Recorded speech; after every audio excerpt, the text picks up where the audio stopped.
खून आने को आप इग्नोर ना करें। अगर आपको खून आ रहा है ना तो देन ये टाइम है अपने डॉक्टर को जल्दी दिखाने का।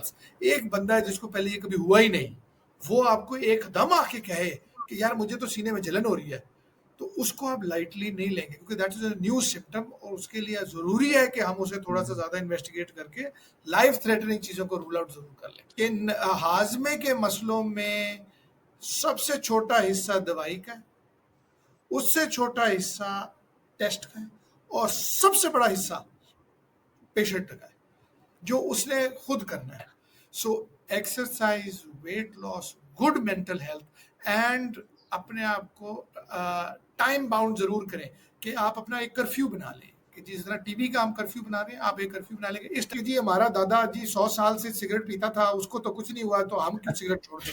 ऐसी कोई बात नहीं है, क्योंकि ये इसमें जेनेटिक्स बहुत रोल प्ले करती है। ये आपको मौका दे रहा है कि आप तौबा तौबा करें, लाइफस्टाइल चेंज करें और आगे चले, रेगुलर एक कर लें, और do this exercise for just 3 weeks.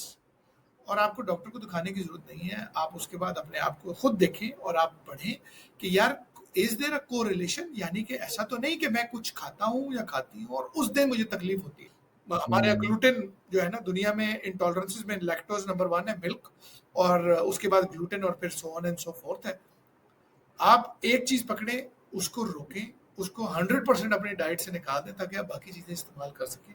2 weeks का गैप दें। अगर आपको लगता है कि इंप्रूवमेंट हो गया है, ब्रिलियंट। लेकिन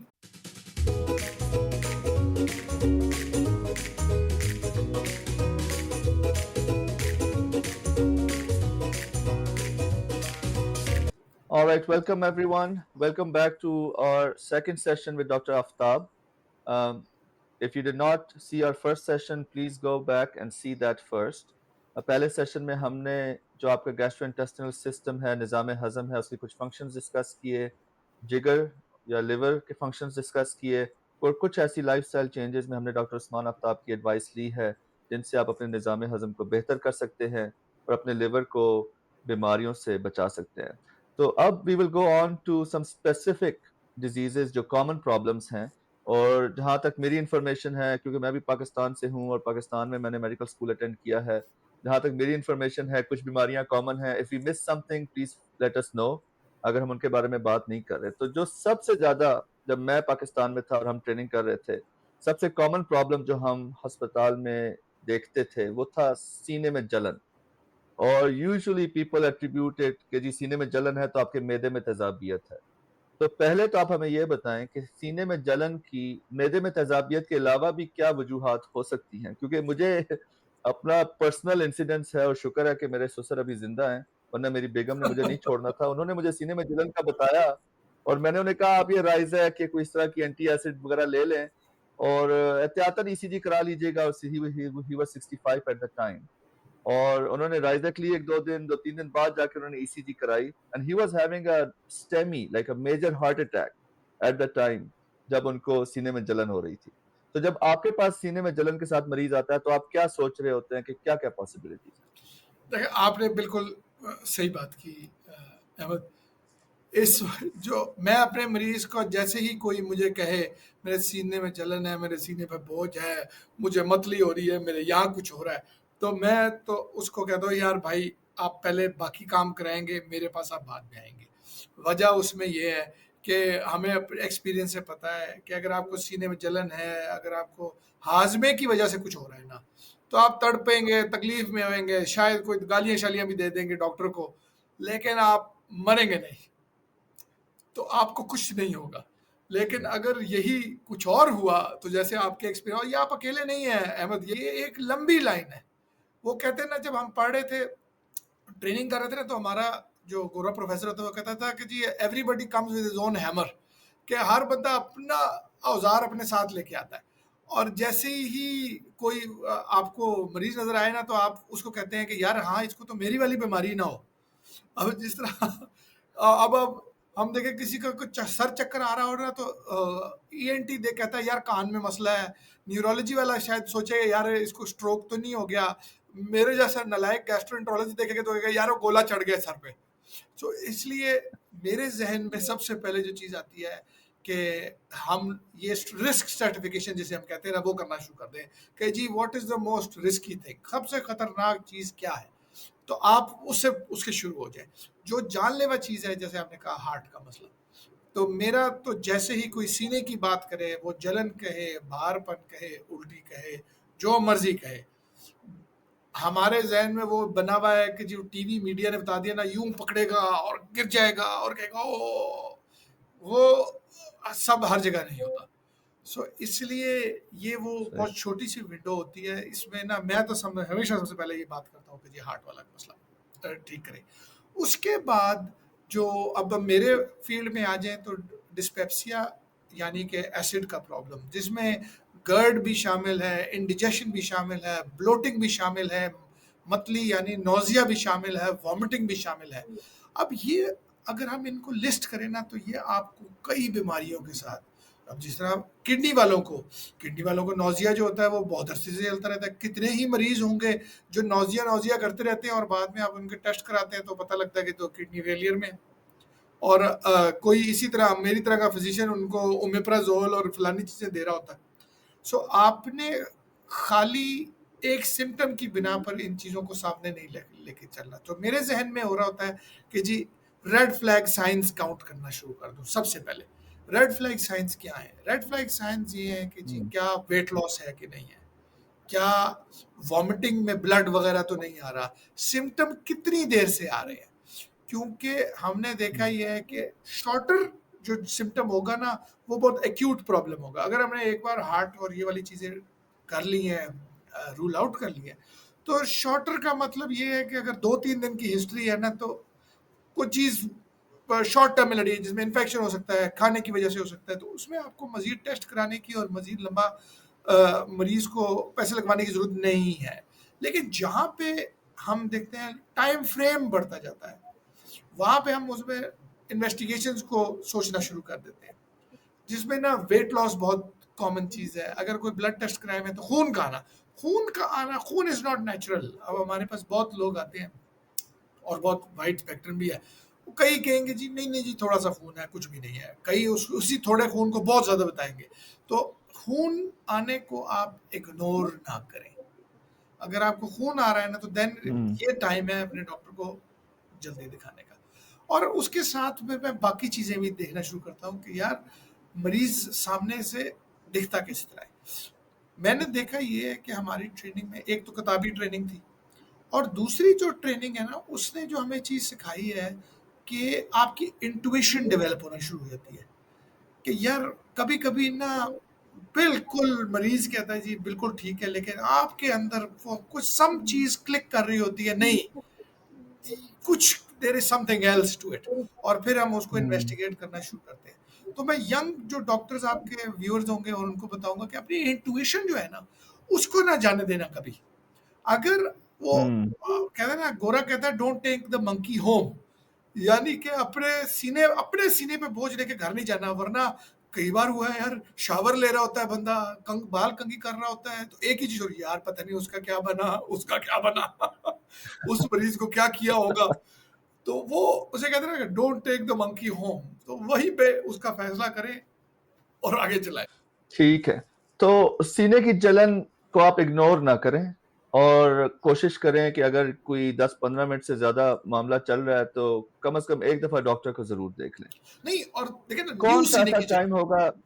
न्यू सीने की जलन, न्यू सीने एक तो की वो है कि मेरे कोई बंदा है जो जी तेजाबियत चल रही है जी, चलती रह रही है, उसको भी पता है कि मुझे तेजाबियत किस तरह लगती है। उसके लिए तो एक चीज है, वो आपको खुद बता देगा यार जी ये मुझे हर 4 हफ्ते बाद होती है, ये मैंने कल बिरयानी खाई, अब निहारी खा ली और ये हो गया, तो दैट इज समथिंग एल्स। एक बंदा है जिसको पहले ये कभी हुआ ही नहीं, वो आपको एकदम आके कहे कि यार मुझे तो सीने में जलन हो रही है, तो उसको आप लाइटली नहीं लेंगे, क्योंकि that is a new symptom, और उसके लिए जरूरी है कि हम उसे थोड़ा सा ज्यादा इन्वेस्टिगेट करके लाइफ थ्रेटनिंग चीजों को रूल आउट जरूर कर लें। ठीक है। और अगर आपने इन्वेस्टिगेशन के बाद, एग्जामिनेशन के बाद डायग्नोस कर लिया कि उनको मैदे की तजाबियत है या रिफ्लक्स डिजीज है या गैस्ट्रिक अल्सर डिजीज है, तो उस सिचुएशन में आप उनको क्या मशवरा देते हैं? और just we forgot to give the disclaimer at the very beginning लेकिन हमारी पॉडकास्ट जो है वो किसी भी फार्मास्यूटिकल कंपनी या किसी भी ड्रग कंपनी से पेड नहीं है। तो हम जो भी मशवरा आपको दे रहे हैं वो इसलिए दे रहे हैं कि वो अच्छा मशवरा है या एविडेंस बेस्ड मशवरा है, नॉट बिकॉज कि हमें कोई उसकी वजह से कुछ पेमेंट होगी या पैसे मिलेंगे। तो अगर आप कोई दवाइयों के नाम लेना चाहें, ओवर द काउंटर रिकमेंडेशंस देना चाहें, तो feel free to do it. Our audience knows के it is just for information. तो इस मामले में अहमद, जिस तरह मैं आप हमारे जैसे लोग ट्रेन हुए हैं ना, तो हम जेनेरिक नामों में ट्रेन हुए हैं, तो मुझे तो ज्यादा मसला होता है ब्रांड नेम याद रखने में। तो मुझे तो हमें वो जो कहते हैं ना, गोरो ने ये डाल दिया कि जेनेरिक नेम अंदर डाल दिया मैं हमारे दिमागों में। मैं हर चीज को अपने पेशेंट है ना, उनमें 3 चीजें डिवाइड करता हूँ उनकी मैनेजमेंट प्लान में। एक टेस्ट, एक जो मैंने करना है, और एक जो मरीज ने करना है। और मैं आपको अपने वसूख से बताता हूँ कि हाजमे के मसलों में सबसे छोटा हिस्सा दवाई का है, उससे छोटा हिस्सा टेस्ट का है, और सबसे बड़ा हिस्सा पेशेंट का है जो उसने खुद करना है। हमारे यहाँ जो हाजमे के मसले क्रॉनिसिटी में चले जाते हैं, वो इसलिए चले जाते हैं कि मरीज, एक तो डॉक्टर, मैं बिल्कुल एक्सेप्ट करता हूँ कि डॉक्टर के पास इतना टाइम नहीं है कि वो आपको एक्सप्लेन करके सारी चीजें सही बताए। जो उसकी गलती है उसको करना चाहिए, नंबर 1। नंबर 2, थोड़ा मरीज, वो कहते हैं ना कि इश्क में सारे बेईमान हो जाते हैं, तो हमारे जो मरीज है ना वो भी थोड़े से बेईमान है। वो चाहते हैं क्विक फिक्स, कि जी जल्दी से इधर दवाई आई, वो कहते हैं ना दवाई अंदर ते डंग बाहर। तो वो वाला जो चक्कर है ना हमारे यहाँ, ये एक बहुत बड़ा इशू है। तो मैं हमेशा टेस्ट की बुनियाद रखी जाएगी कि जी हमें क्या चीज डिफिकल्ट लग रही है या क्या रेड फ्लैग साइन है कि नहीं। एक दवाई, जैसे हमने कहा कॉमन मैदे की तेजाबियत की चीजें जो है ना वो कॉमन, जिस तरह आपने कहा ओमेप्राजोल, जिसको पीपीआई वगैरह कहते हैं, डिफरेंट ब्रांड्स हैं, डिफरेंट आते भी रहते हैं हमारे। और ये इसमें ना कुछ वो एल्गिनेट्स होते हैं, जिसे हम ये कहें कि जिस तरह गैविस्कॉन, म्यूकेन वगैरह इस तरह के, या टम्स जिस तरह अमेरिका में अवेलेबल हैं, इस तरह की वो चीज़ें हैं जो सरफेक्टेड, जो आप समझ लें कि जी लोकल इफेक्ट जाके करते हैं, उनको ठीक करते हैं। लेकिन जो खाली डिस्पेप्सिया या गर्ड जिसे हम कहेंगे, या तेजाबियत जिसे आप कहेंगे, ये एक बहुत कॉम्प्लेक्स चीज़ है। हर किसी को अल्सर नहीं होगा, हर किसी को एक ही प्रॉब्लम नहीं होगी। अल्सर तो देखे ना, वो चांद से नजर आ रहा है। एक अल्सर हो गया, आपने क्या एंडोस्कोपी की, अल्सर नजर आया, उसमें आपने क्या 6 से 8 हफ्तों के लिए एक आधी दवाई दे देनी है। बहुत ज्यादा होगा तो एक बायोप्सी करके देख लेंगे कोई खतरनाक चीज तो है कि नहीं। और थोड़ा सा उसमें हमारे यहाँ पाकिस्तान के तनासुल में आपको कहूँ तो एच पाइलोरी हेलिकोबैक्टर जिसे हम कहते हैं, वो एक माइक्रोब है जो हमारे हाजमे में रखता है। और इसको इतनी प्रेस मिल चुकी है कि आपको मैं क्या बताऊं कि मरीज अक्सर आके तो हमसे पूछ रहा होता है कि भाई वो आपने बाकी तो सब है, एच पाइलोरी तो टेस्ट कराया ही नहीं। तो वो एक कीड़ा है, उसका मुमताज वो कई दफा कहते हैं कि वो helicobacter pylori, helicobacter helicobacter pylori test किया कि नहीं किया आप? वो किया कि नहीं किया, क्योंकि वो ये इसलिए डिफरेंट है क्योंकि बाकी जो कीड़े हैं तेजाब में मर जाते हैं, ये तेजाब में और खुश होता है, बल्कि और ज्यादा बनाता है। लेकिन इसमें ना, जैसा मैंने कहा ना कि बहुत कहते हैं ना डाइम अ डजन वाली चीज है। आप नाम लें, हर कंपनी दवाई बना रही है, ओवर द काउंटर मेडिकेशन है, आपको डॉक्टर की जरूरत नहीं है। डिस्पेप्सिया और तेजाबियत में एक बहुत ज्यादा एक इशू है, या ग्रुप ऑफ पीपल है, वो हैं जिनको फंक्शनल डिस्पेप्सिया है, यानी कि सॉफ्टवेयर का मसला है, हार्डवेयर का मसला नहीं है। यहाँ पे पेशेंट कंप्लायंस, पेशेंट की जरूरी सबसे ज्यादा जरूरी होगी। वो कहते हैं ना कि जी जब तो चंद चंद निकलेगा सब नु नजर आएगा, लेकिन वही बात है कि जब चंद नहीं निकला तब महीने की तारीख बताएं तो काम बने ना आपका। सो आपने यही करना है कि आपकी एफर्ट उसमें आएगी कि जब हमें नहीं मिल रहा कुछ, यानी कि एसिड भी नहीं है, सोजिश भी नहीं है, एच पाइलोरी जैसे हेलिकोबैक्टर हमने वो देख लिया, खुदा ना खास्ता कैंसर वगैरह इस तरह की चीज भी नहीं है। असल गेम तो अब शुरू हुई है। जो हमारे यहाँ मेजोरिटी लोग हैं, क्योंकि जिस तरह आपने एक पॉपुलर ब्रांड का नाम लिया और ओमेप्राजोल जिसका वो सॉल्ट है, हमारे यहाँ तो टॉफियों की तरह है ये। शायद आप जाके कहें कि यार हमें, वो कहते हैं ना कि एक चाय की पत्ती दे दें तो शायद आपको वो जवानी बचती थी ना तो टॉफी दे देते थे बचपन में, तो अब शायद वो ये ओमेप्राजोल की गोली दे देते हैं कि जी ये भी खा लिया करें। तो वो तो हमारे यहाँ बहुत कॉमन है ये मसला। ये वही लोग हैं जो साला साल ये गोलियां खाई जा रहे हैं, वो इम्प्रूव नहीं हो रहे, उनको गुर्दों के मसले भी शुरू हो गए हैं, उनको बोन्स के मसले भी शुरू हो गए हैं, उनको मेटाबॉलिक मसले भी शुरू हो गए, यानी कि किसी का सोडियम लो हो गया, किसी का पोटाशियम लो हो गया, किसी का और कुछ लो हो गया। ये वो लोग हैं जिनको अपने आप पे ज्यादा काम करने की जरूरत है। यानी कि क्या, यानी कि इन्होंने, हमने इसमें डॉक्टर ने ये देखना है कि जी आपका ट्रिगर क्या है, क्या एंजाइटी ट्रिगर है, क्या आपकी खुराक गलत है, क्या मोटापा ट्रिगर है, क्या स्लीप इशू है। आपको हैरानगी होगी कि जिन लोगों को स्लीप का प्रॉब्लम हो उनको एसिडिटी शुरू हो जाती होती है, क्योंकि मसल्स उस तरह रिलैक्स ही नहीं कर रहा आपका जिस्म। तो ये वो सारी चीजें हैं जो इनको करती है, जहां पे हमें मरीज की जरूरत है। डॉक्टर का काम, आप मेरे पास 10 बार आए, मैं आपको 10 बार दवाई डिफरेंट ब्रांड से लिख दूंगा, लेकिन मैं आपको वसूख से बता सकता हूं कि हाजम डिस्पेप्सिया यानी कि तजाबियत में 10 से ज्यादा गोलियां नहीं है। अगर हमने 10 बार की अपनी जिंदगी में डॉक्टर दिखा लिया है तो हम नई दवाई नहीं खा रहे हैं, आप वही घुमा घुमा के वो कह रहे हैं। जिस तरह आइंस्टाइन करता था ना, कहता है कि जी डेफिनेशन ऑफ इंसैनिटी ये है कि doing the same thing again and again and expecting a different outcome. ये आइंस्टाइन ने नहीं कहा, ये किसी और ने कहा है, लेकिन मीम कहती है आइंस्टाइन ने कहा है। लेकिन या फिर अहमद फराज ने, या अहमद फराज ने कहा। सो इसलिए यहाँ पे पेशेंट कंप्लायंस बहुत ज्यादा जरूरी है, और यहाँ पे शायद डॉक्टर का काम भी ज्यादा जरूरी है कि आप एक्सरसाइज करें, आप वर्जिश करें, आप अच्छी खुराक रखें, आप लेट नाइट खुराक ना करें। मैं खुद हैंड्स अप और कहूंगा कि जी आजकल के दौर में आप रात को नेटफ्लिक्स लगाते हैं और उसके बाद साथ ही जी कुछ चीजें खाना शुरू कर देते हैं, और जैसी आपकी वो जो सीरीज की एपिसोड बंद होती है वहीं पे आप स्लिप इन किए और वहीं सो गए, और तो फिर रात को आपको सही, रिफ्लक्स और गर्ड ही होना है। So exercise, weight loss, good mental health and अपने आप को टाइम बाउंड जरूर करें कि आप अपना एक कर्फ्यू बना लें, कि जिस तरह टीवी का हम कर्फ्यू बना रहे हैं, आप एक कर्फ्यू बना लेंगे इस टाइम के बाद मैंने खाना नहीं खाना। और वो जनरल कंसेंसस ये है कि अबाउट 2 आवर्स अगर आप गैप दे लें ना लेटने में और लास्ट मील में, तो इट हेल्प्स अलॉट। सही। नहीं, आपने स्लीप की बात की, हमारी पिछली पॉडकास्ट डॉक्टर ताशफीन महमूद के साथ थी जो कि एक स्लीप एक्सपर्ट हैं, he was saying pretty much the same thing कि सोना जो है 7 से 8 घंटे वो बहुत सारी चीज़ों के लिए फ़ायदेमंद है। और आपने उसमें एक और चीज़ ऐड कर दी कि आपकी तेज़ाबियत और जो गट के आपके सिम्टम्स हैं, डिस्पेप्सिया है या रिफ्लक्स है, उसके लिए भी इट इज़ वेरी यूज़फुल।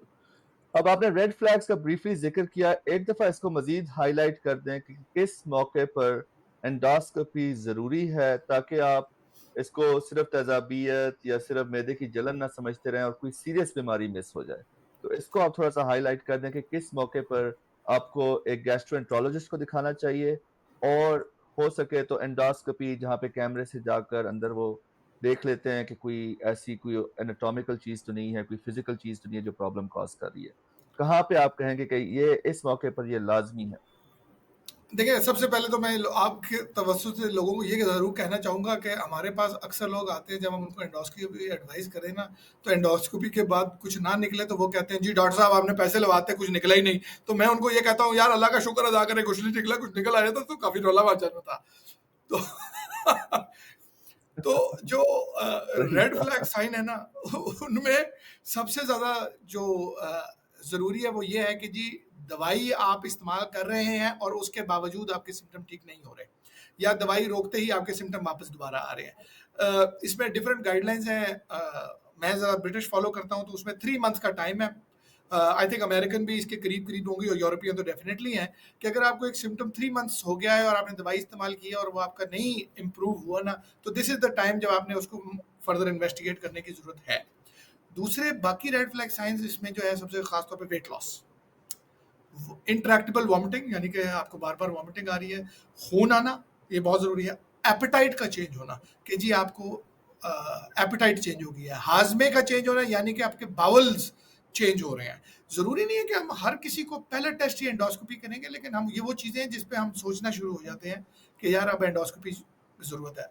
और जो सबसे ज्यादा हम इग्नोर करते हैं ना, वो खाने का फंसना है, जिसको हम डिस्फेजिया कहते हैं, यानी कि खुराक की नाली में खाना रुकना शुरू हो जाना। वो जितना हम जल्दी देख लें उतना ज़रूरी है, क्योंकि हम उसको बहुत अरसा रोकते रहते हैं, क्योंकि और खासतौर पे बुजुर्गों में ही है, वो कहते हैं जी शायद बूढ़े हो गए हैं जी, खाना पच गया या बड़ी बड़ी बुरकी ली गई। ऐसा कुछ नहीं है। अगर आपको रिकरेंट बार बार हो रहा है कि खाना फंस रहा है, तो वो एक बहुत बड़ा red flag in its own self है। अगर ब्लड टेस्ट कराए हुए हैं तो एनीमिया यानी कि खून का कम होना एक बहुत बड़ा रेड फ्लैग साइन है। Iron deficiency in its own right अकेला, हम इंग्लैंड जुबान में कहेंगे 2 वीक वेट इसे कहते हैं कि 2 हफ्ते के अंदर अंदर इन्वेस्टिगेशन होनी चाहिए। उसका वो भी एक रेड फ्लैग साइन है कि अगर आपको आयरन डेफिशिएंसी शुरू हो गई जो पहले नहीं थी, खास तौर पे खवातीन जो 45 या 50 से ज्यादा हो और मर्द किसी एज का भी हो। सही। अब हमारे पास तकरीबन 15 मिनट रह गए हैं। इट्स माय फॉल्ट कि हमने आज थोड़ा लेट स्टार्ट किया, तो आई अपोलोजाइज फॉर दैट। आपसे दिल यू कर रहा है टेक कि योर आपसे टाइम अहमद। आप कि आपसे बातें करते रहे, और it's so informational and so entertaining at the same time कि आई एम प्रीटी श्योर कि our audience will enjoy it a lot and learn from it a lot. तो जितना ज्यादा हम डिस्कस कर सकें, इंशाल्लाह will definitely schedule another session अगर आपने हमें टाइम दिया तो। I think there is a lot more to talk about. लेकिन जो हमारे पास टाइम रह गया है उसमें I think one of the other common things जो हम डील करते हैं और अक्सर इग्नोर हो जाती है, वो एक बीमारी है जिगर की जिसे हम कहते हैं फैटी लिवर डिजीज। और अक्सर लोग कहते हैं मैदे में चर्बी है, और ज्यादातर लोग समझते हैं चलो चर्बी है, जिस तरह पेट में चर्बी है, मैदे में चर्बी, जिगर में चर्बी है, तो कोई ऐसी बड़ी बात नहीं है। पहले तो आप ये बताएं कि ये फैटी लिवर डिजीज जो सुनने में लगता है कि कोई नहीं, थोड़ा सा मैदे में चर्बी है, असल में बीमारी क्या है, और इसके लॉन्ग टर्म कॉन्सिक्वेंसेज या नताइज क्या निकल सकते हैं जिसकी वजह से आप इसको सीरियसली लेते हैं। देखिए, फैटी लिवर डिजीज की सर आपको पाकिस्तान जैसे मुल्क में 2 तरह के मरीज मिलते हैं। एक जो हैं जो इतने उसके बारे में परेशान हो जाएंगे कि वो कहेंगे कि हर चीज़ ज़िंदगी में उनको फैटी लिवर की वजह से हो रही है, और दूसरे इतने ही बुलाजे हैं कि वो कहते हैं नहीं जी नहीं, ये तो सबको ही हो जाता है जी, कोई नहीं, ये हमारा निकल आता है। ये फैटी लिवर हमारे यहाँ कॉमन इसलिए क्योंकि ये पॉट बेली यानी कि अगर जिसका वजन ज़्यादा होना शुरू हो जाए ना, तो ये उनके जिगर के ऊपर नॉर्मल सेल्स की जगह फैट आना शुरू हो जाता है, और उसकी वजह से जिगर का पहले साइज बढ़ता है, वो तो एक अलग मसला है, लेकिन उसके बाद लिवर का साइज श्रिंक होना शुरू हो जाता है, जिसको हम लिवर सिरोसिस या परमानेंट लिवर डैमेज कहते हैं। और अगर मैं आपको ये कहूँ कि हमारे यहाँ हेपेटाइटिस सी और हेपेटाइटिस बी को एक बीमारी बहुत बुरा समझा जाता है, और वेस्टर्न वर्ल्ड में अल्कोहल या की बीमारी को बहुत बुरा समझा जाता है। And fatty liver disease has the same effect जो इन चीज़ों का है, यानी हेपेटाइटिस बी और सी और अल्कोहल का है आपके जिगर पे। सिर्फ फर्क ये है कि ये स्लो किलर है, ये एक आस्था चल रहा है, ये आपको आपके फ्यूचर की अक्कासी, आपको एक चांस दे रहा है कि फ्यूचर में लॉन्ग लास्टिंग आपकी जिंदगी कैसी चलेगी।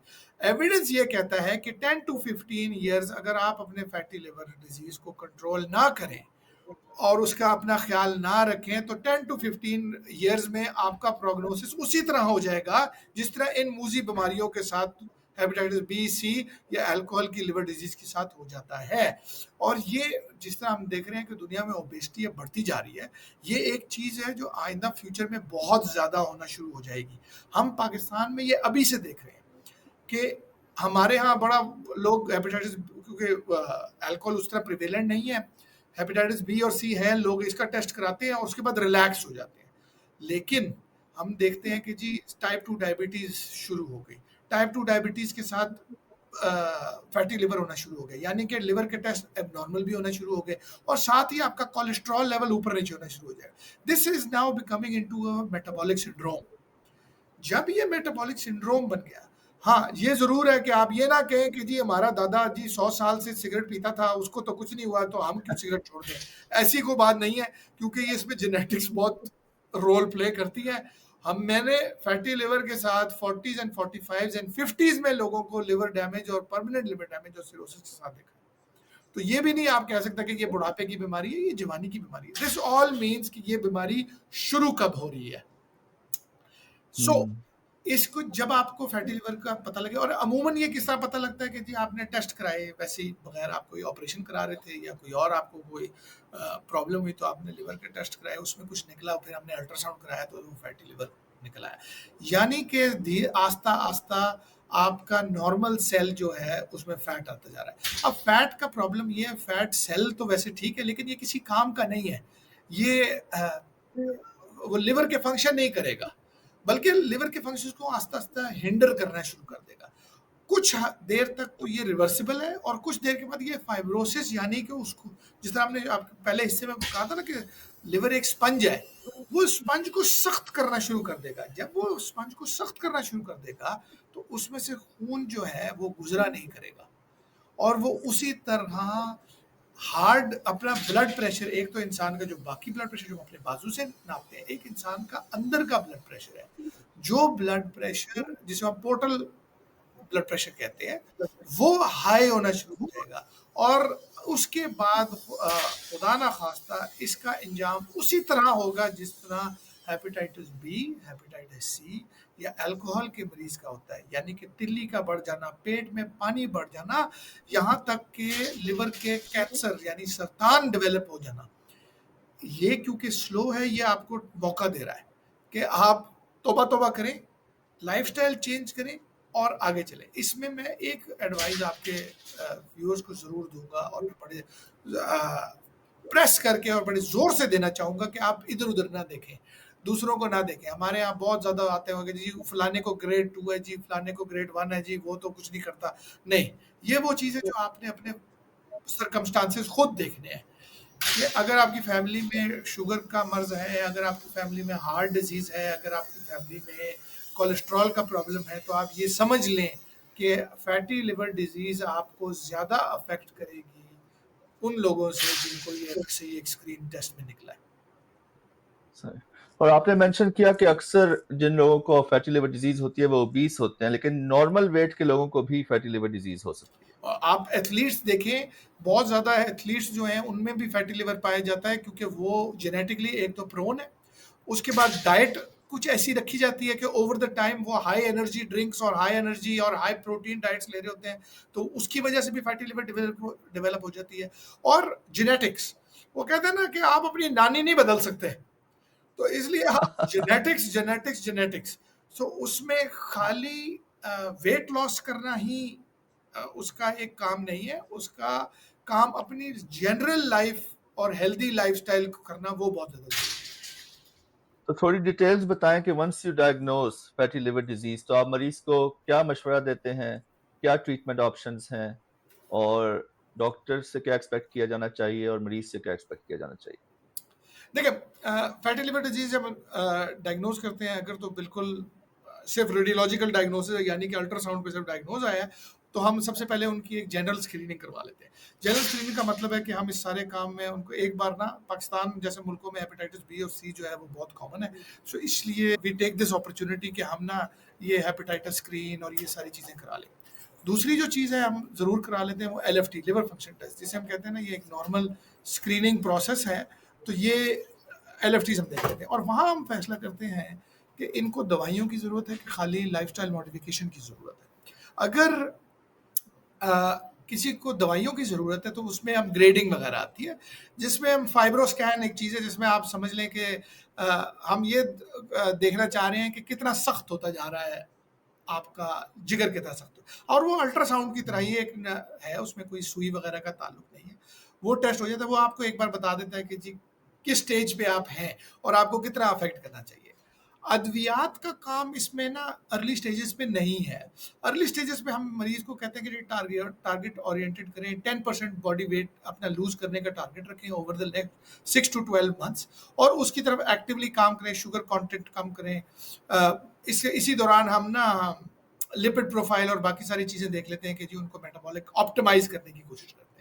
इसमें आगे दवाई के सूरत हाल ऐसी है कि जी इसमें काफ़ी रिसर्च हो रही है, ये hot topic in our hepatology fraternity, जिसमें कई चीज़ें आ भी रही हैं। फर्स्ट जो है वो यही है कि जी ऐसी अद्वियात इस्तेमाल किए जाएं जिससे वेट लॉस होता हो, ताकि जनरल वेलबींग बेहतर हो। लेकिन इसमें रिसर्च आस्ता आस्ता आ रही है, कुछ स्पेशलिस्ट दवाइयाँ भी आना शुरू हो गई हैं, क्योंकि कुछ कंडीशंस हैं उनको हम कहते हैं non alcoholic fatty liver disease का टेक्निकल टर्म है, लेकिन उसमें यह है कि नॉन अल्कोहलिक स्टीरेटोहेपेटाइटिस वगैरह, यानी कि आपके जिगर में सोजिश अब होना शुरू हो गई है उनके सेलों में फैटी लिवर की वजह से। उसमें फिर हम बहुत प्रोएक्टिवली अद्वियात का इस्तेमाल करते हैं और उसमें फिर हम डिसाइड करते हैं कि जी आपको और कौन सी कंडीशन है, यानी कि अगर आपको किडनी डिजीज है तो किडनी डिजीज वाली medication together with renal physicians ऐसी दवाई बना ली जाए कि जी जिसकी वजह से दोनों में अफेक्ट आ जाए। अगर आपको ज़ियाबतीस यानी शुगर हो चुका हुआ है तो हम ऐसी दवाई ले आए कि जिससे हम दोनों को वो एक तीर से दो शिकार वाला कर लें। तो इसको हम फौरी तौर पे जो करते हैं ना वो MDT multiple disciplinary team approach कर लेते हैं, जिसमें हम 2-3 स्पेशलिटीज को इकट्ठा कर लेते हैं ताकि विद अ सिंगल गोल, और हम वो टारगेट्स देना शुरू कर देते हैं मरीज को। इसमें ये बिल्कुल नहीं हम करेंगे कि जी आप दवाई खाएं और घर जाएं और 6 महीने बाद आके दिखाएं, नो। डिपेंडिंग ऑन क्या आपकी कंडीशन क्या है, हम आपको छोटे छोटे टाइम इंक्रीमेंट्स में देंगे, 6 to 8 वीक्स देंगे, आपको कहेंगे जी अब ये करें, नहीं इंप्रूवमेंट होती तो this is the next step, this is next step. तो उसमें टेलर मेड है। और दुनिया में आगे ना इसमें जीन थेरेपी भी आना शुरू हो गई है, जिसमें जिस हर चीज़ के अंदर हम जेनेटिक टेस्टिंग और जीन थेरेपी पे जा रहे हैं। तो उसमें यही है कि जी टेलर मेड दवाइयाँ आना शुरू हो जाएंगी इन फ्यूचर के depending on your gene susceptibility कि जी आपको फैटी लिवर को रिवर्स किया जा सके। तो जो सप्लीमेंट्स का रोल है, क्योंकि एक ज़माने में विटामिन ई को काफ़ी प्रमोट किया जाता था फैटी लिवर को रिवर्स करने के लिए, अभी भी रिकमेंडेशन है कि विटामिन ई यूज़ करने से कोई फ़ायदा है?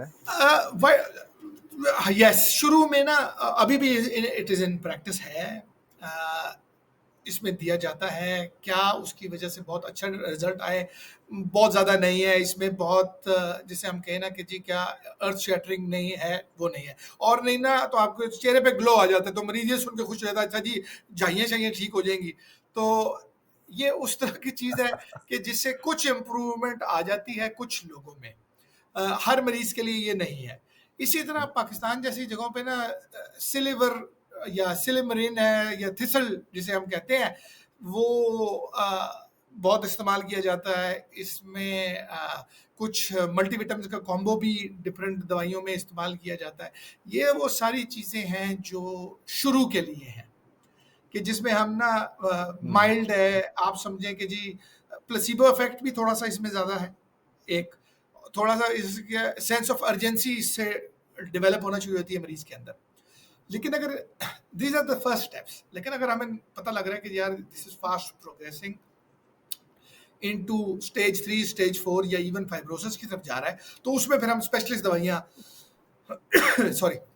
स्पेशलिस्ट दवाइयाँ लेके आना शुरू हो जाते हैं जल्द स्टेजेस पे, ताकि उसको रिवर्स करें। क्योंकि अनफॉर्चुनेटली अगर ये इरिवर्सिबल पहुंच जाए तो इसका इलाज सिर्फ ट्रांसप्लांट है। और ट्रांसप्लांट के बारे में इंशाल्लाह आपसे किसी नेक्स्ट सेशन में बात करेंगे। अब थोड़ा सा टाइम हमारे पास रह गया है। एक बीमारी जो बहुत सारे लोगों को शायद नाम ना पता हो लेकिन काफी कॉमन है, इरिटेबल बाउल सिंड्रोम।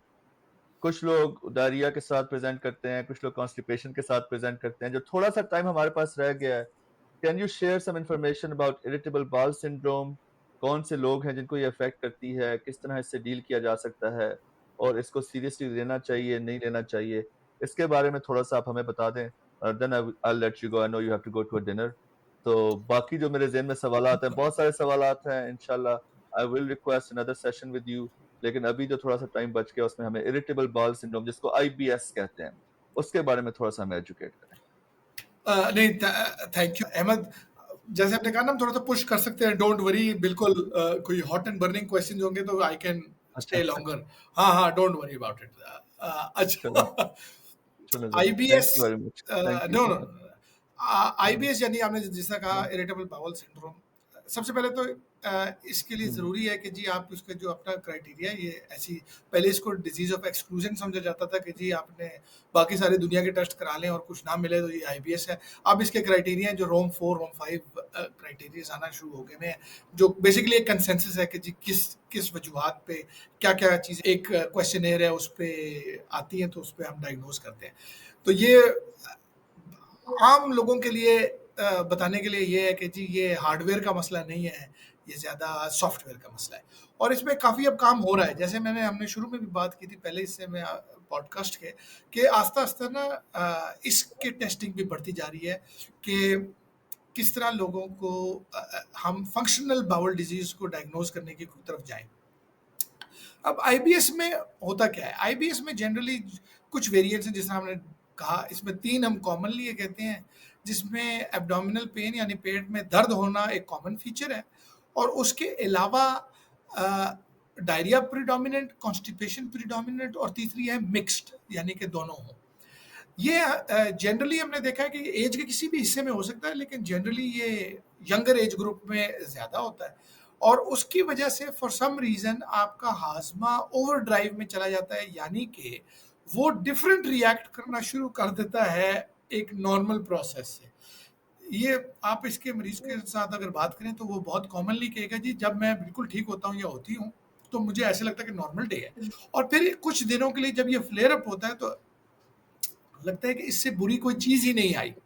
उसमें आप यही समझ लें कि जी एक हमारा हाजमा है जो इस तरह सिंक्रोनाइज्ड मूव कर रहा है। अब आपने क्या किया कि किसी एबनॉर्मेलिटी की वजह से वो स्पैज़म्स में जाना शुरू हो जाएगा, ऐसे जिसमें दर्द दर्द दर्द दर्द दर्द दर्द रिलैक्स, फिर दर्द दर्द दर्द दर्द दर्द, फिर रिलैक्स, और आपके बावल का फंक्शन जो है वो चेंज होना शुरू हो जाता है।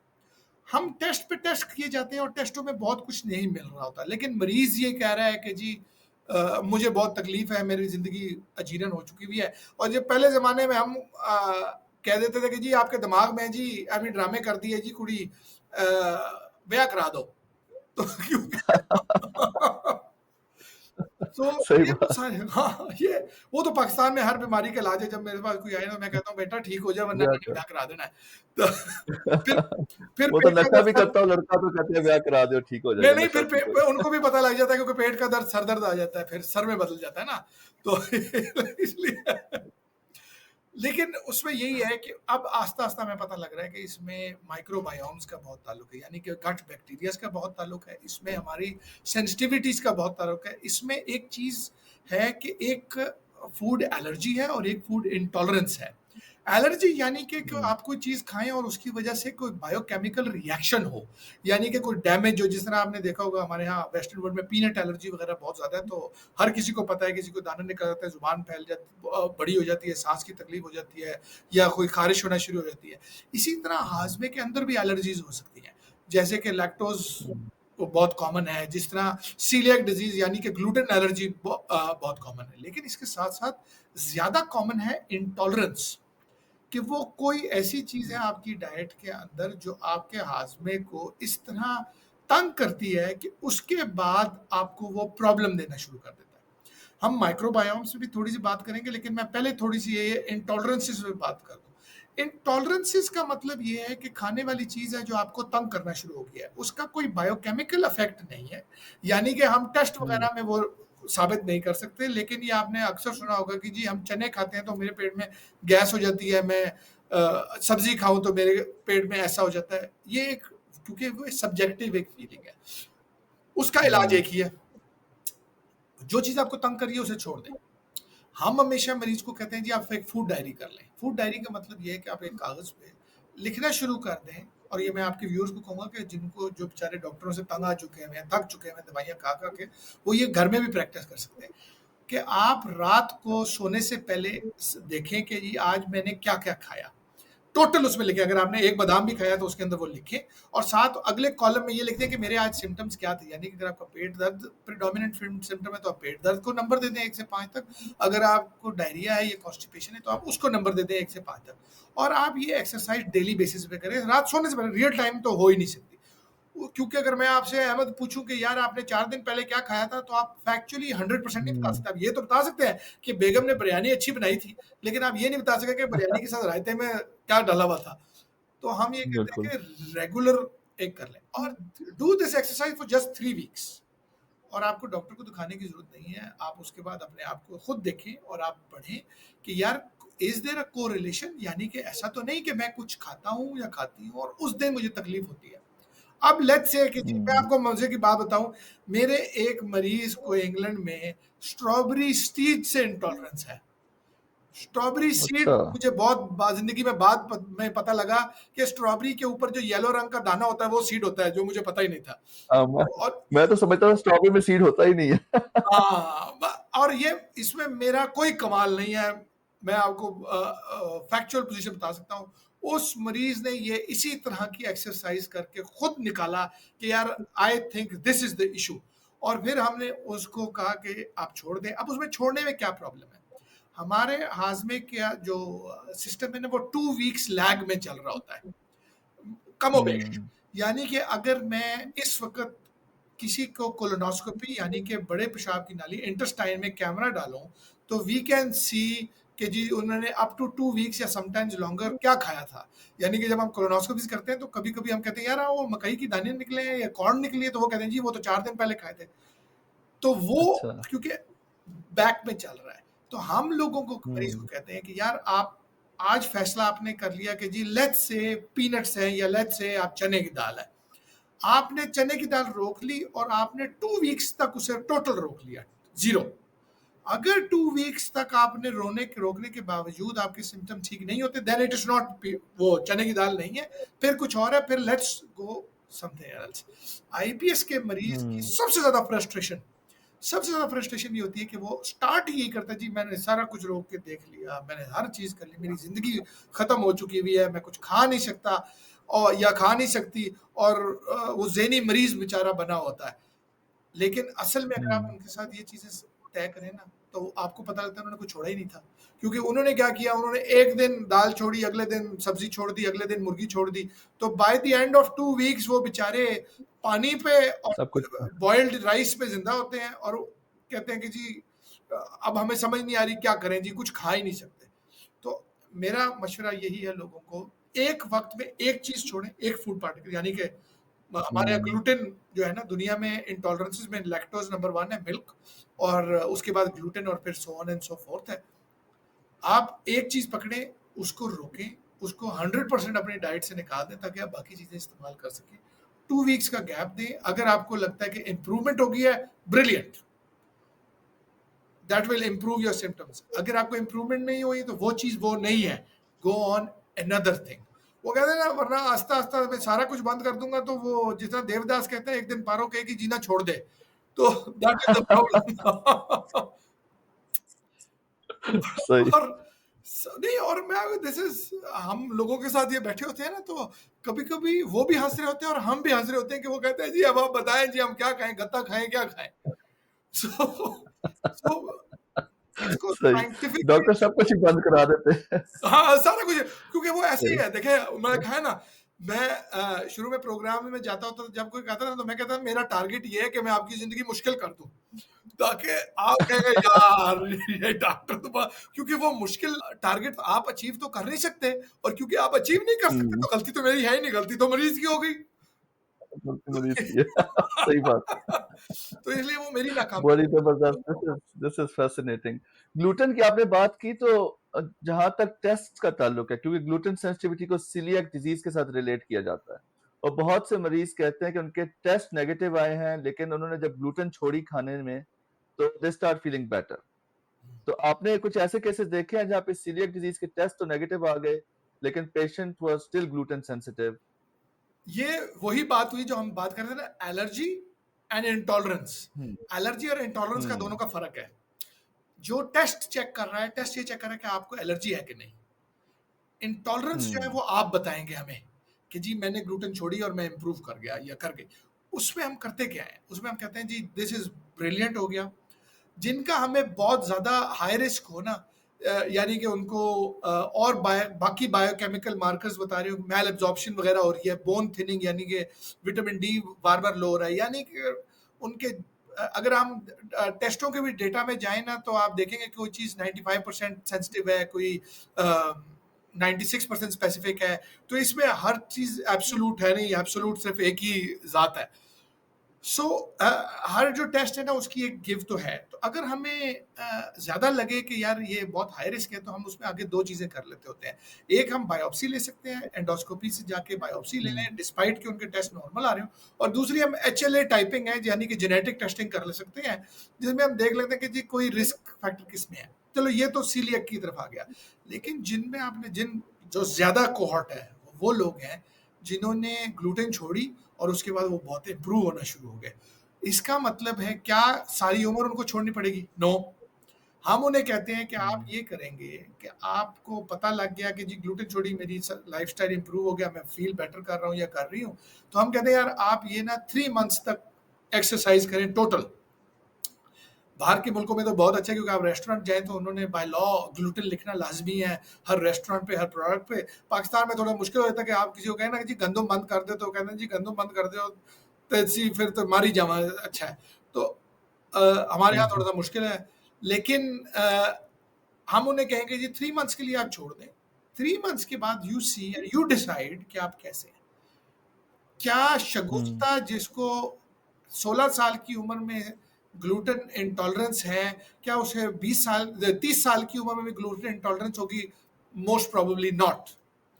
क्यों? उसकी वजह क्या है? अच्छा। उसकी वजह ये है कि ओवर द टाइम उनको, मरीज को ये पता लगना शुरू हो जाएगा कि मेरी लिमिट क्या है, कि मैं अपर लिमिट के यहाँ तक जा सकता हूँ। दूसरा, हम अगर आप देखें तो ये डिसेंसिटाइजेशन एक टेक्निक इस्तेमाल होती है, और ये पाकिस्तान में पोलन एलर्जीज और इनमें बहुत ज़्यादा इस्तेमाल होती है, कि आप एक एलर्जन को ख़त्म कर देते हैं और उसके बाद छोटी क्वांटिटी में वही एलर्जन दोबारा देना शुरू करते हैं, ताकि वो बॉडी उसको ना एक्लेमेटाइज होना शुरू हो जाए। तो हम ग्लूटेन के साथ भी यही करते हैं, हम लोगों को कहते हैं कि जी आप 3 महीने के लिए सब कुछ छोड़ दें। 3 महीने के बाद आप अपने आप को दोबारा टेस्ट करें, ट्रायल करें, थोड़ी क्वांटिटी में, यानी कि आप एक स्लाइस से शुरू करें या आधी रोटी से शुरू करें, एंड यू टेस्ट योरसेल्फ कि आप कैसे हैं। अगर आप यू आर फाइन, तो उसका मतलब ये है कि जी ठीक है, फिर आप अपने आप को थोड़ा सा पुश करने की कोशिश करते हैं उस लिमिट तक जहां तक आप अपने आप को नॉर्मल फील कर रहे हैं। अगर आपको लगता है कि नहीं सिम्टम्स मेरे वापस आना शुरू हो गए, तो ये तो वो जिसे कहते हैं ना, वो proof is in the pudding वाली चीज है कि आपको पता लग गया, फिर आप और लंबे अरसे के लिए छोड़ सकते हैं। लेकिन उसका फायदा इसमें ये हो जाता है कि अब जिस तरह कोई हॉलिडे पे गया, कोई शादी है, अपनी शादी का भी खाना ना खाया तो क्या फायदा हुआ। तो उसमें हम मरीज खुद फैसला कर लेता है कि यार ये मैं खाऊंगा तो मैं तकलीफ होगी, या नहीं खाऊंगा तो मैं बेहतर हो जाऊंगा, क्योंकि उसकी वजह से बायोकेमिकल रिएक्शन कोई एबनॉर्मेलिटी नहीं हो रही। तो द ओनस भी और जिम्मेदारी भी मरीज पे आ गई कि जी वो अपने सिम्टम्स को कैसे मेंटेन कर सकता है। सही। और ग्लूटेन छोड़ने के लिए गंदम के अलावा और क्या चीजें अवॉइड करनी चाहिए, अगर कोई ग्लूटेन सेंसिटिविटी चेक करना चाहता है, अपनी 3 महीने के लिए अवॉइड करना चाहता है? देखिए ग्लूटेन के साथ ना, असल में the problem with gluten is कि जी ये कई चीज़ों में है, जौ हुआ, ये पास्ताज हुए, बार्ली वगैरह हुआ। अब जिस तरह हम इंग्लैंड में उनको कहते थे आप साइडर वगैरह ले सकते हैं, लेकिन आप बियर्स वगैरह नहीं लेंगे। तो ये क्योंकि हमारे यहाँ हर चीज़ के अंदर इस तरह की चीज़ें इस्तेमाल होती हैं। आसान यही गंदम वगैरह हुई, इसमें जो आपने आप जिस तरह मकई आप ले सकते हैं, कॉर्न आप ले सकते हैं, कॉर्नफ्लावर, और ये आप जिसे कहते हैं कॉलीफ्लावर राइस भी आता है, कॉलीफ्लावर फ्लावर भी आता है, जिसे हम गोभी का आटा आम जुबान में कहते हैं। और इस तरह की चीज़ें आप इस्तेमाल कर सकते हैं सब्स्टिट्यूट्स में। लेकिन ये जिस तरह जौ और ये सारा कुछ हुआ ना, उन सब में ग्लूटेन है। सही सही सही। और आखिरी और सवाल आपके आपसे, अगर आपके पास हाँ, हाँ, मैं आप जी जी क्योंकि गो मैं अहेड। आसान इसमें लोगों के लिए आसानी ये कर देता हूँ, क्योंकि सब अगर पढ़े लिखे हैं लोग हैं और इंटरनेट तो आजकल सबके पास है। तो इसमें एक चैरिटी है सीलियाक यूके, इट्स फ्री। आप उसमें जा सकते हैं और उसमें जाके ना ये पूरी उनकी एक लिस्ट है। मैं तो टू बी ऑनेस्ट मरीज के सामने वेबसाइट खोल लेता हूँ, तो उनको कहता हूँ कि दिस इज दिस, और उसके ऊपर पूरा लिखा हुआ है कि इन चीज़ों के अंदर ग्लूटेन है। वो जाहिर बात है वो सीलियक डिजीज वालों के लिए ज़्यादा स्पेसिफिक है, लेकिन उसमें यह है कि जी एक रेप्यूटेबल एविडेंस बेस्ड ऑर्गेनाइजेशन है जो आपको ये सारी इंफॉर्मेशन बेहतर तरीके से दे सकता है। तो उसमें ये सारी लिस्ट लिखी हुई है कि जी कौन सी चीज़ आप खा सकते हैं, कौन सी चीज़ नहीं आप खा सकते। क्योंकि हमारे यहाँ एक होता है जी, अच्छा जी हम ब्राउन ब्रेड खाना शुरू कर देते हैं। जी ब्राउन ब्रेड में भी तो आटा ही है ना जी। अब तो इसलिए डिफरेंट चीज़ों में एहतियात ज़रा ज़रूरी है। तो उसमें अब आप देखें स्टेक जो लवर्स हैं, आप स्टेट में अमेरिका में स्टेट लवर्स हैं, तो स्टेक की जो सॉस है उसमें फ्लावर, कॉर्न फ्लावर और ये सारी चीज़ें इस्तेमाल होती हैं, वो सारी ग्लूटेन है। सो वाह। इसलिए वहाँ तो फिर उनको लिखना पड़ता है, क्योंकि गाढ़े करने के लिए ये इस्तेमाल होता है। हमारे यहाँ हलीम के अंदर बहुत ज़्यादा इस्तेमाल होता है, तो हलीम लवर्स जो है वो खुद घर में हलीम बनाए। सो इसलिए ये सारी तो चीज़ें हैं माशाल्लाह, कि your knowledge about food is amazing, क्योंकि मेरे कुछ मरीज कई दफा मेरे से कुछ डाइट्स के बारे में पूछते हैं, तो 2-4 का तो मुझे पता है। हाँ जी, ये पाइनएप्पल मेरे लिए ठीक है, स्ट्रॉबेरी मेरे लिए ठीक है, कि जब वो फ्रूट्स के नाम लेना अच्छा व्हाट अबाउट दिस फ्रूट और दैट फ्रूट, मैं कहता हूँ यार मैंने सिर्फ 5 साल मेडिकल स्कूल में गुजारे हैं, तो इतने सारे फ्रूट उन्होंने हमें नहीं पढ़ाए तो बाकी जो फ्रूट है वो हमें इंटरनेट पे सर्च करनी पड़ेगी कि आपकी किडनी के लिए ठीक है कि नहीं है। अब जो हमारे नहीं पास नहीं थोड़ा सा बिल्कुल टाइम रह हमने गया उसमें आप मुझे कैंसर स्क्रीनिंग कैंसर स्क्रीनिंग थोड़ी सी डिस्कस कर लेते हैं, क्योंकि अमेरिका में और यूके में तो ट्रेंड है कोलन कैंसर स्क्रीनिंग का। अमेरिका में तो पहले 50 साल में कहते थे कि आप कोलन कैंसर की स्क्रीनिंग कराएं, कोलोनोस्कोपी कराएं, अब उन्होंने उसको कम करके 45 कर दिया है, और अगर फैमिली हिस्ट्री कैंसर की है तो उससे भी पहले कराएं। और यूके में मेरे ख्याल में सेम गाइडलाइंस हैं या सिमिलर, स्लाइटली हाँ डिफरेंट हैं, सिमिलर, हाँ सिमिलर बिल्कुल। गाइडलाइंस हैं। तो पाकिस्तान में जो लोग हैं, जो सब कॉन्टिनेंट में लोग हैं जो रेगुलरली कोलन कैंसर स्क्रीनिंग नहीं कराते, उनको आप थोड़ा सा गाइड करें कि कोलन कैंसर स्क्रीनिंग क्यों जरूरी है, किस तरह के प्रॉब्लम से वो बच सकते हैं, कब करानी चाहिए, कितनी मरतबा करानी चाहिए, इसके बारे में थोड़ा सा गाइड करें। मैं ना इसमें थोड़ी सी अपॉर्चुनिटी आप इस लूँगा, मैं कॉलों कॉलों से ना थोड़ा सा ज़्यादा ब्रॉड कर दूंगा। हमारे यहाँ प्रॉब्लम ये है हम्म। कि हम स्ट्रोक और हार्ट अटैक से बाहर नहीं निकलते, तो हमारा वो प्रॉब्लम वही नहीं खत्म हो रहा। लेकिन आस्ता आस्ता अवेयरनेस आ रही है लोगों में, स्क्रीनिंग क्यों ज़रूरी है और ये दुनिया ने क्यों अडॉप्ट ज़्यादा कर ली। वो इसलिए अडॉप्ट इन्होंने की कि उन्होंने देखा कि जी अगर अर्ली स्टेज पे कैंसर पकड़ा जाए तो उसकी वजह से ट्रीटमेंट गोल्स भी बेटर हो जाएंगे, उसकी वजह से पेशेंट आउटकम भी बेटर हो जाएगी, उसकी वजह से सर्वाइवल भी बेटर हो जाएगा, और उसकी वजह से इकोनॉमिकली भी गवर्नमेंट्स को इम्प्रूवमेंट होगी। इंग्लैंड में तो देखें तो एक उम्र के बाद आपको पोस्ट में किट आना शुरू हो जाती है, वैसे ही कि जी आप इसमें अपना स्टूल का सैंपल दे के भेजें ताकि वो आपको देखें, और अगर आपने वो स्टूल का सैंपल पॉजिटिव आ जाए तो सीधा आपको फोन कॉल आता है कि जी ये फलानी जगह हाजिर हो जाए, आपको कैमरा डलेगा और वो हम आपको स्क्रीनिंग वगैरह करें। और I am sure similar things are happening America और कनाडा वगैरह में भी। अब इसमें ज़रूरी इसलिए है कि अर्ली डिटेक्शन, और हमारे जैसे सब कॉन्टिनेंट इंडिया, पाकिस्तान, बांग्लादेश में क्यों ज़रूरी है, क्योंकि ये इसका इकोनॉमिक शॉर्ट वो बैकफॉल बहुत ज़्यादा है। अगर एक घर में एक फर्द को कैंसर हो जाए तो आपने अपनी जेब से देने हैं। सबसे पहले तो एक सोर्स ऑफ इनकम चली जाएगी, ऊपर से आप हेमरेज करना शुरू कर देंगे मनी। तो ये this is a game changer, families अपनी सेविंग्स लगा देती होती हैं। तो इसलिए अर्ली हम्म। डिटेक्शन बहुत ज़्यादा ज़रूरी है। मैं सिर्फ कोलोन तक महदूद नहीं रखूँगा, मैं ज़रूर कहूँगा कि साथ ब्रेस्ट स्क्रीनिंग भी ख़वातीन जो है ना वो इसके बारे में ज़रूर सोचना शुरू करें, और मर्द हज़रात अपनी प्रोस्टेट हम्म। स्क्रीनिंग भी इसमें ज़रा सोचना शुरू करें। अब कोलोन मोर स्पेसिफिक, क्योंकि दिस वो कहते हैं ना इस क्लोजर टू होम वाला टॉपिक है। अगर तो आपकी फैमिली में, और जो इंटरनेशनल कंसेंसस है कि 2 जनरेशन यानी कि 2 फैमिली मेंबर्स को है ना, फिर तो आपको जेनेटिक टेस्टिंग और वो फलानी करानी चाहिए। स्क्रीनिंग आपकी बहुत जल्दी शुरू हो जाती है, 35s में ही शुरू हो जाती है।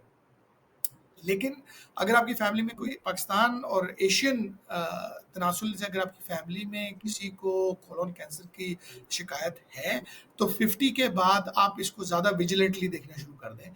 सबसे ज़्यादा मैं कहूँगा कि अगर आपको 45 के बाद फर्स्ट टाइम लाइफ में खून आना शुरू हो जाए स्टूल के अंदर, तो आप इसको लाइटली ना लें।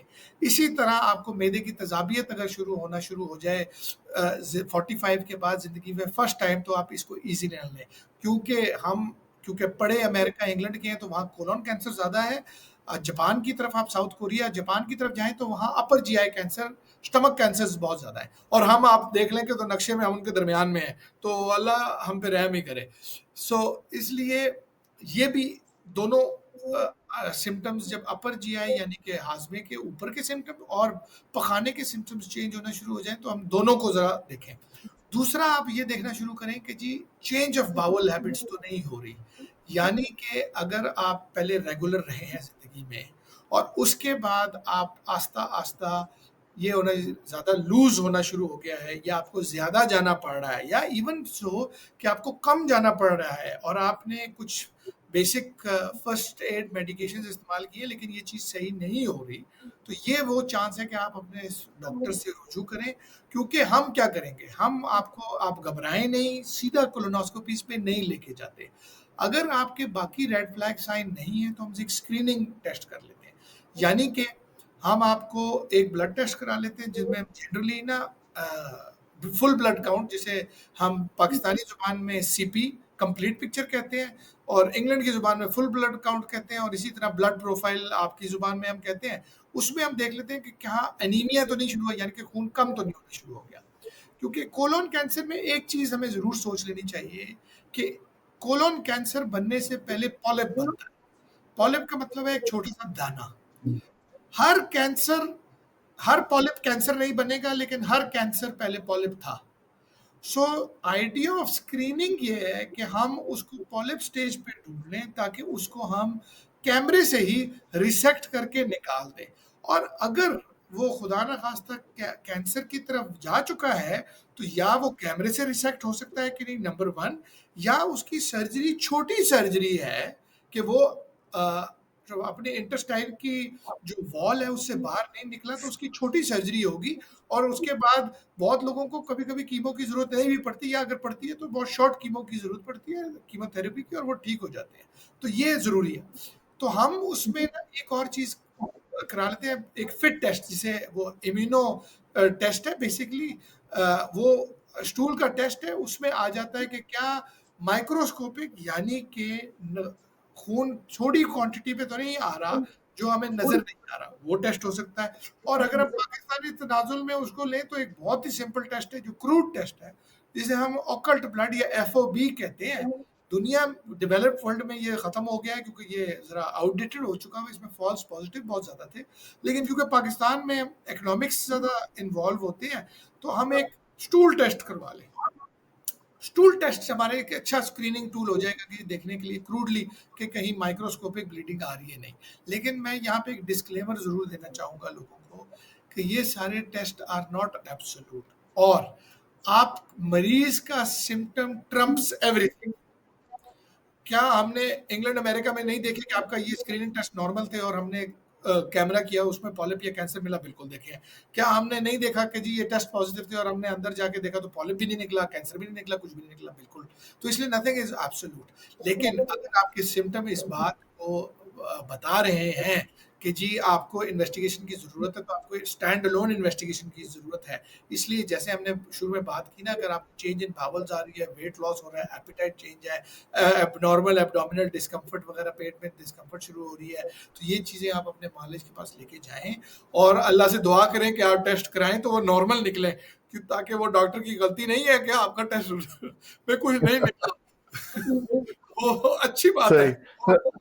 हाँ, तो इसमें आपने गैस्ट्रिक कैंसर या स्टमक के कैंसर का जिक्र किया, तो 2-3 दिन पहले ही लैंसेट में मेरे ख्याल में एक इसके ऊपर रिव्यू आया है कि दुनिया में तकरीबन 6 से 7 लाख लोग हर साल गैस्ट्रिक कैंसर की वजह से दे डाई, हर साल उनकी डेथ हो जाती है। तो उसके ऊपर हमारा फोकस ज्यादा कोलन कैंसर के ऊपर होता है, लेकिन लाइक यू सेड कि जापान और इन एरियाज में गैस्ट्रिक कैंसर ज्यादा है, तो उसके ऊपर भी फोकस करना चाहिए। तो you know the economics, Pakistan में जो माशी हालत है, basically that Trump's everything, you know, कि लोगों का डॉक्टर के पास ना जाने की या इलाज ना कराने की या स्क्रीनिंग टेस्ट ना कराने की ज्यादा बड़ी वजह ये होती है कि यार पता नहीं कितना खर्चा हो जाएगा। तो इसके बारे में अगर आप थोड़ा सा रफ गाइड कर सके, अगर कोई 45 साल का बंदा है, चाहता है कि यार मैं स्क्रीनिंग करा लूं और पता चला लूं कि यार किसी किस्म का कैंसर तो नहीं हाइड करा बॉडी के अंदर, आपकी फील्ड से रिलेटेड कोलोनोस्कोपी है, तो अगर वो कराना चाहे पाकिस्तान में किसी इंडी, इस्लामाबाद में, लाहौर वगैरह में, तो एवरेज कॉस्ट उसकी क्या होगी, ताकि लोग इस बारे में सोचें, अगर पैसे चाहिए तो पैसों का इंतजाम करें और ये टेस्ट करा सकें। इस पे आपने सही बात की, इकोनॉमिक्स एक बहुत बड़ा इशू है। इसमें ना सरकारी अस्पतालों में भी ये फैसिलिटीज़ मौजूद हैं, और मैं ये बिल्कुल भी नहीं कहूँगा कि ये बहुत चीप है और बहुत सस्ता है और हर बंदा अफोर्ड कर सकता है, ऐसा नहीं है। लेकिन मैं आपको ये भी बता सकता हूँ कि अगर हम इसमें थोड़ी सी शॉपिंग करें ना, तो उससे जिसे कहते हैं ना लैब शॉपिंग कर लें, कि जिस तरह हम कोई कपड़ा लेने से पहले या सब्जी लेने से पहले 10 दुकानें फिर लेते हैं, तो इस तरह अगर हम शॉपिंग कर लें तो आपको पता लग जाता है कि जी देर आर, अगर एक रिप्यूटेबल अदारे हैं और बहुत ज़्यादा नाम है, जो आपको मैं बताऊँ, आप मरीज बहुत अक्लमंद होता है इस मामले में, उनको पता होता है कि कहाँ पे क्या है, और सबकी फैमिलीज और सब कुछ फैमिली मेम्बर्स आ रहे होते हैं। तो अगर आप कोई रिप्यूटेबल जगह है ना, तो आपको डिफरेंट प्राइस रेंज में डिफरेंट स्क्रीनिंग मिल जाती है। अब अगर मैं आपको ये बात करूँ तो मैं कतन इस चीज़ को डिस्करेज करूंगा कि आप विली निली बगैर वजह के टेस्ट कराना शुरू कर दें, क्योंकि एक चीज़ होती है उसे हम कहते हैं रेड हेरिंग, वो या इंसिडेंटल फाइंडिंग। वो आप एक चीज़ निकल आती है, अब उसके पीछे हम वो कहते हैं ना बत्ती के पीछे लग गए हैं, अब वो बत्ती चलती जा रही है तो हम भी पीछे चलते जा रहे हैं और पैसे हैमरेज हो रहे हैं। लेकिन एक ना जनरल एडवाइस मैं लोगों को कहता हूँ कि जी जब आप 45-50 के करीब पहुंचना शुरू हो ना, तो एक आप अपने जहन में रख लें कि जनरल हेल्थ चेक आप क्या करा सकते हैं। जनरल हेल्थ चेक में एक दो चीज़ें मैं लोगों को ज़रूर एडवाइस करता होता हूँ कि आप फुल ब्लड काउंट करवाएं, यानी कि ब्लड कंप्लीट पिक्चर जो पाकिस्तान के तनाजुल में है।